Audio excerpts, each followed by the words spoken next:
believe in ghosts? I think I do, sort of, and in relation to here more than anywhere. And I'm a down-to-earth person. I'm pragmatic. I live in the real world, the world I see. I do not see generally into other, I don't know, let's call them liminal spaces. I do not have a belief. I do not need to have a belief in them to help me make it through the day. I think I mentioned it elsewhere previously, that I don't believe in extraterrestrials the way that people do. I'm not into conjecture, I'm not into conspiracies, I'm into facts, or at least I'm into what other people I trust tell me.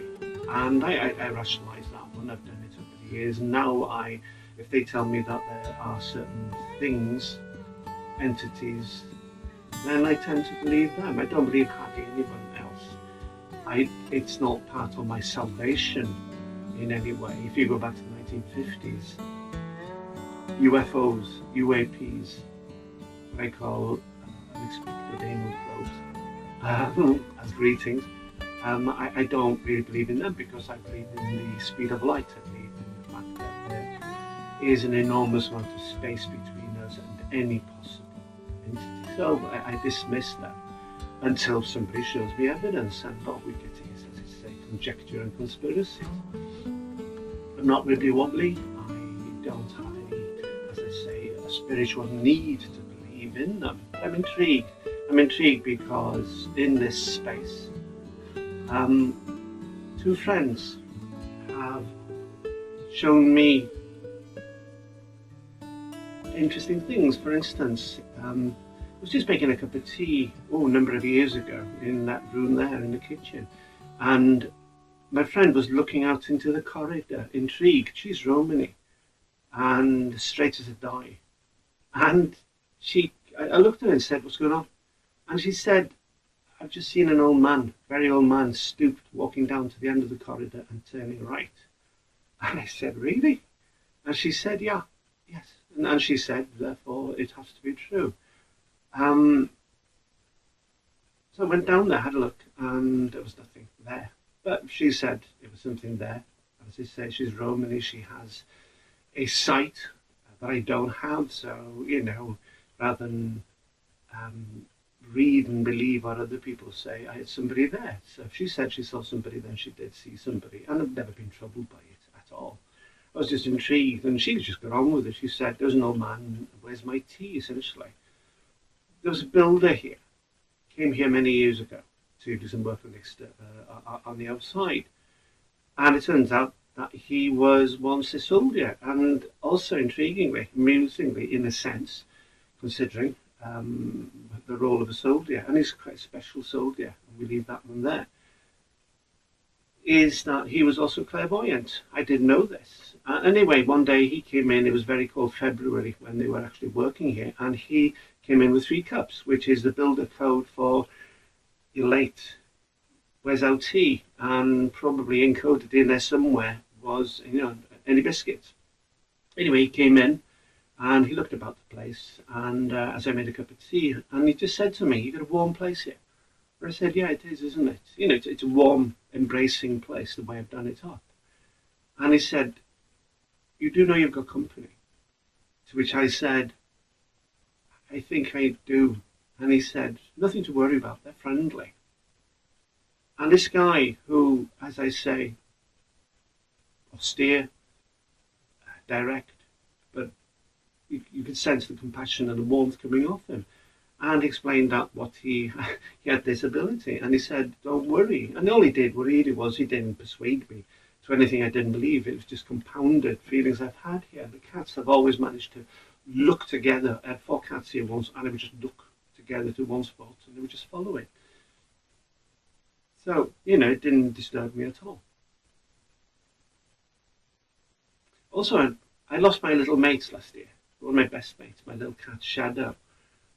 And I'm convinced he died in my arms in a chair over there. I didn't want to distress him by taking him to the vet, busy, noisy vet's office. I had the vet come here, something I'm still paying for. And he died in my arms, and I miss him desperately. I get emotional now and then.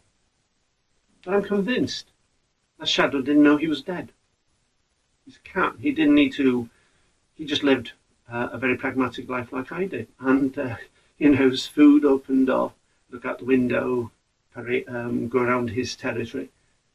And for days afterwards, and I'm aware that grief can have play certain tricks on us, and we see people who weren't there, or we see shapes that remind us or make us think that the person is there.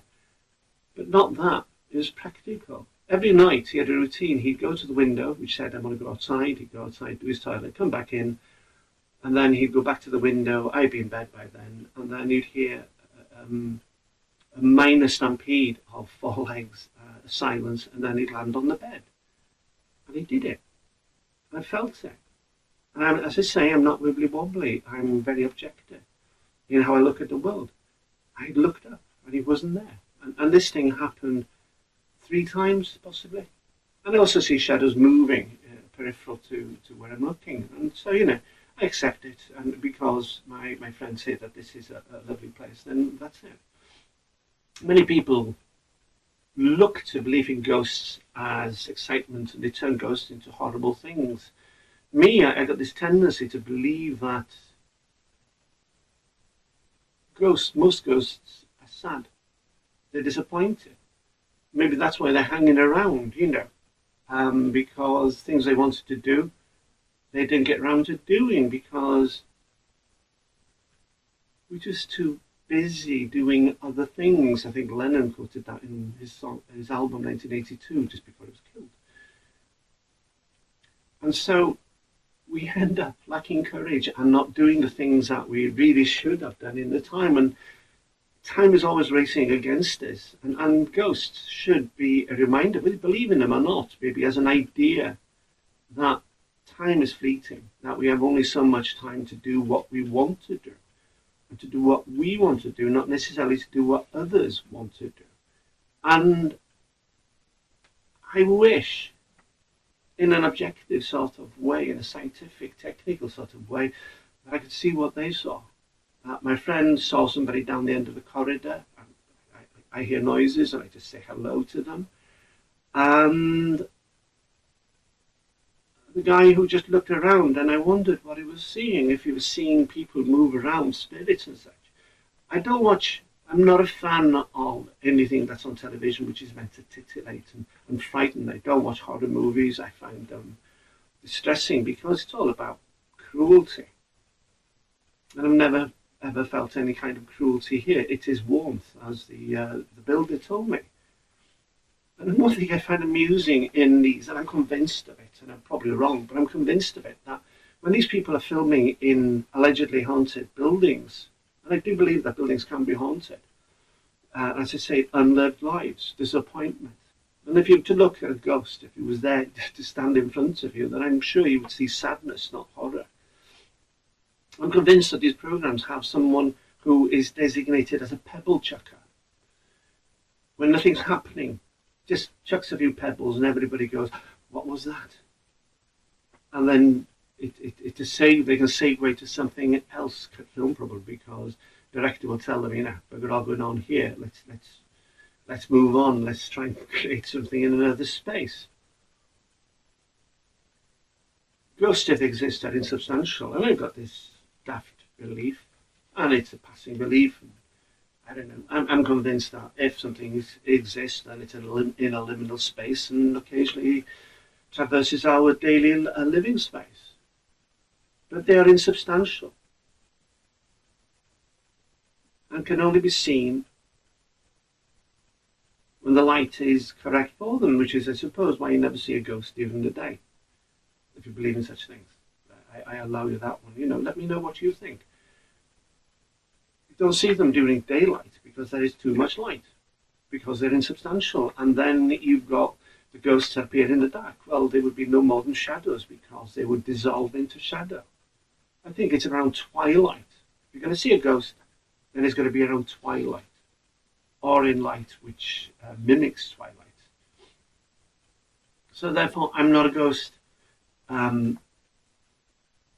I'm not a UFO UAP believer because I believe in physics, I believe in distances, I believe in the speed of light, I believe in us living in a very isolated space in our Milky Way with no evidence, no sound, no light, no radio, nothing to indicate that there's something there. So that is a reality based on conjecture and conspiracies and the need to believe. I don't have a need to believe.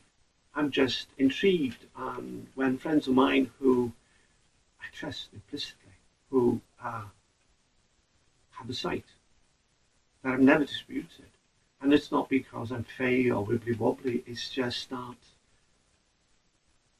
if they say they see it, then it's there. The only experience I've had, apart from shadow, is on an island under the Venice Suspension Bridge many years ago. I'm not the only one. I didn't know it then. I know it now. A friend got a religious transformation, changed his life entirely from being a bit of a hooligan. And I'm so pleased for him because we meet well, always warmly. And I'm sure that he, if he were here, would tell you that we should take a lesson from ghosts. And as I say, I'm convinced that most ghosts, if they exist, would be either they don't know they're dead, like Shadow, my cat, my best mate, or they're disappointed. So many things unsaid, so many things not done. So the belief in an afterlife, for religious reasons, maybe can be important for you. I believe that it's simpler. It is much simpler. People say that life is not a rehearsal. And I believe that. You know, I chose to be objective and pragmatic and down to earth and say, for the purpose of living my daily life, this is all there is. I want to do something, I think I mentioned elsewhere, impossible dreams, daft dreams. Then we should engage. Maybe this makes no sense to you whatsoever, it's just me rambling on again. But I hope it does, and even if it intrigues you to be offended by it, if you're a wibbly wobbly person, I make no fun of it. It's just that's the way I look at it. So, what do you think?